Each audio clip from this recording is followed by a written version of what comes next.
ಮಲೆನಾಡು ಅಡುಗೆ ಚಾನಲ್ಗೆ ಸ್ವಾಗತ. ಹಾಗಲಕಾಯಿ ಕಹಿ ಅಂಶ ಇರ್ಬೋದು, ಆದರೆ ದೇಹಕ್ಕೆ ತುಂಬ ಒಳ್ಳೆಯದು. ಮಧುಮೇಹ ಇರೋರು ಇದನ್ನು ಹೆಚ್ಚಿ ಬೀಜ ತೆಗೆದು ರುಬ್ಬಿ ಅದರ ರಸನ ಲಿಂಬೆಹಣ್ಣು ಹಾಕ್ಕೊಂಡು ಕುಡಿತಾರೆ. ಅಂದರೆ ಅವರಿಗೆ ಶುಗರ್ ಕಂಟ್ರೋಲ್ ಬರುತ್ತೆ ಅಂತ. ಇದರಲ್ಲಿ ತುಂಬ ಥರ ಅಡುಗೆ ಮಾಡ್ಬೋದು. ಇದು ಶ್ರಾದ್ದದಲ್ಲಿ ತುಂಬ ಶ್ರೇಷ್ಠ. ಇದರ ಅಡುಗೆ ಆಗಲೇಬೇಕು.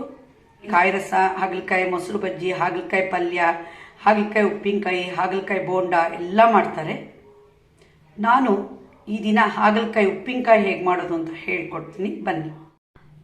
ಹಾಗಲಕಾಯಿನ ಹೀಗೆ 4 ಭಾಗ ಮಾಡ್ಕೊಂಡಿದ್ದೀನಿ. ಇದರ ಒಳಗೆ ಬೀಜ ಇರುತ್ತೆ. ಅದನ್ನು ಒಂದು ಚಮಚ ಹಾಕಿ ರೌಂಡಾಗಿ ತಿರ್ಸಿದ್ರೆ ತೆಗಿಯಕ್ಕೆ ಬರುತ್ತೆ. ಅದನ್ನು ತೆಗೆದು ಇದನ್ನು ಗಾಲಿ ಥರ ಹೆಚ್ಚಬೇಕು. ಗಾಲಿ ಹೆಚ್ಚಿದಾಗ ತುಂಬ ತೆಳು ಹೆಚ್ಚಬಾರ್ದು, ಸ್ವಲ್ಪ ದಪ್ಪ ಇರಬೇಕು. ನೋಡಿ, ಸ್ಪೂನ್ ಉಪಯೋಗಿಸಿ ಇದ್ರ ಬೀಜ ಎಲ್ಲ ಹೊರಗೆ ತೆಗೆದಿಟ್ಕೊಂಡಿದ್ದೀನಿ. ಗಾಲಿಯಾಗಿ ಕೊರೆದಿಟ್ಕೊಂಡಿದ್ದೀನಿ. ಈಗ ಇದಕ್ಕೆ 1 ಚಮಚ ಉಪ್ಪು ಹಾಕ್ತೀನಿ. ಅರ್ಧ ಸ್ಪೂನು ಅರಿಶಿನ ಹಾಕ್ತೀನಿ. ಇದನ್ನು ಕೈಯಲ್ಲಿ ಊಡಬೇಕು. ಈಗ ಇದನ್ನು ಒಂದು 1/4 ಗಂಟೆ ಬಿಸಿಲಲ್ಲಿ ಇಡಬೇಕು. ನೋಡಿ, ಬಿಸಿಲಲ್ಲಿಟ್ಟಿದ್ದ ಹಾಗಲಕಾಯಿ ಹೋಳನ್ನು ತಗೊಂಡು ಬಂದಿದ್ದೀನಿ. ಈ ಉಪ್ಪಿನ ಅಂಶ, ಅರಿಶಿನ ಎಲ್ಲ ಇರುತ್ತಲ್ಲ, ಮತ್ತು ನೀರು ಬಿಟ್ಕೊಂಡಿರುತ್ತೆ, ಅದನ್ನು ಹಿಂಡಿ ತೆಗಿಬೇಕು. ಆವಾಗ ಸ್ವಲ್ಪ ಕಹಿ ಅಂಶ ಹೋಗಿರುತ್ತೆ. ನೋಡಿ, ಹಿಂಡಿದಾಗ ಎಷ್ಟು ನೀರಿನ ಅಂಶ ಇದೆ ನೋಡಿ. ಈಗ ಹಸಿರಾಗಿದೆ, ನೀರಿನ ಅಂಶ ಗೊತ್ತಾಗುತ್ತೆ ಅದು ಹೊರಗಡೆ ಹೋಗಿದೆ ಅಂತ. ಹಿಂಡಿ ತೆಗೆದಿಟ್ಕೊಂಡಿದ್ದೀನಿ ಹಾಗಲಕಾಯಿ ಹೋಳನ್ನು. 1 ಸೌಟು ತುಂಬ ಕೊಬ್ಬರಿ ಎಣ್ಣೆ ಹಾಕಿದ್ದೀನಿ. ಇದಕ್ಕೆ ಕೊಬ್ಬರಿ ಎಣ್ಣೆನೇ ರುಚಿ. ಇದಕ್ಕೆ ಜೀರಿಗೆ ಮೆಣಸೆ ಹಾಕೋದು, ಅದು ತುಂಬ ರುಚಿ ಅಂತ ಜೀರಿಗೆ ಮೆಣಸನ್ನು ನಾನು ಜಜ್ಜಿಟ್ಕೊಂಡಿದ್ದೀನಿ. ಈಗ ಎಣ್ಣೆ ಕಾದಿದೆ, ನಾನು ಹಾಗಲಕಾಯಿ ಹೋಳನ್ನು ಹಾಕ್ತೀನಿ. ಈಗ ಸ್ವಲ್ಪ ಹುರಿಬೇಕು, ಅಂದರೆ ಇದನ್ನು ಕರಗಿಸ್ಬಾರ್ದು. ಎಣ್ಣೆ ಒಳಗೆ ಅದು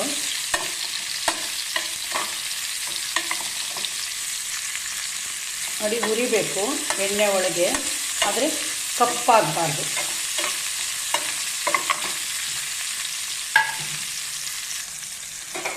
ಈಗ ಜಜ್ಜಿಟ್ಕೊಂಡಿದ್ನಲ್ಲ ಜೀರಿಗೆ ಮೆಣಸಿನಕಾಯಿನ ಹಾಕ್ತೀನಿ. ಹಾಗೇನಾದ್ರು ಖಾರ ಕಮ್ಮಿ ಆಯಿತು ಅಂದರೆ ಜೀರಿಗೆ ಮೆಣಸಿನ್ಕಾಯಿ ಪೌಡ್ರು ಇದ್ರ ಜೊತೆ ಚೂರು ಹಾಕ್ಬೋದು. ನಾನು 1/4 ಚಮಚ ಜೀರಿಗೆ ಮೆಣಸಿನ್ಕಾಯಿ ಪೌಡ್ರ್ ಹಾಕ್ತೀನಿ. ಈಗ ಮತ್ತೆ ಹುರಿಯೋಣ,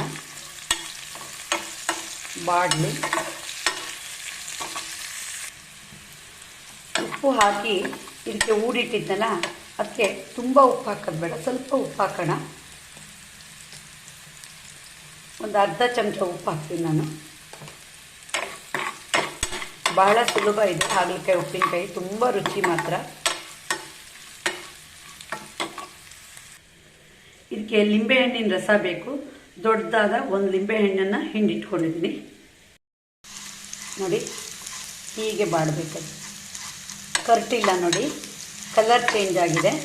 ಎಣ್ಣೆ ಒಳಗೆ ಇದು ಬಾಡಿದೆ. ಈಗ ನಿಂಬೆಹಣ್ಣಿನ ರಸ ಹಾಕ್ತೀನಿ. ಉಪ್ಪು, ಹುಳಿ, ಖಾರ ಎಲ್ಲ ಹಾಕೋಣ. ಈಗ ಇದರಲ್ಲಿ ಸ್ವಲ್ಪ ಬಾಡಲಿ. ಹಾಗಲಕಾಯಿ ಉಪ್ಪಿನಕಾಯಿ ಮಾಡಿದ್ದ ವಿಡಿಯೋ ನೋಡಿದ್ರಲ್ಲ, ಬಹಳ ರುಚಿಯಾಗಿರುತ್ತೆ. ಕಹಿ ಸ್ವಲ್ಪವೂ ಇರಲ್ಲ. ನೋಡಿ, ನೀವು ಈ ಉಪ್ಪಿನಕಾಯಿ ಮಾಡಿ. ನಿಮಗೆ ಈ ವಿಡಿಯೋ ಇಷ್ಟ ಆದರೆ ಲೈಕ್ ಮಾಡಿ, ಶೇರ್ ಮಾಡಿ, ಸಬ್ಸ್ಕ್ರೈಬ್ ಮಾಡಿ. ಧನ್ಯವಾದಗಳು.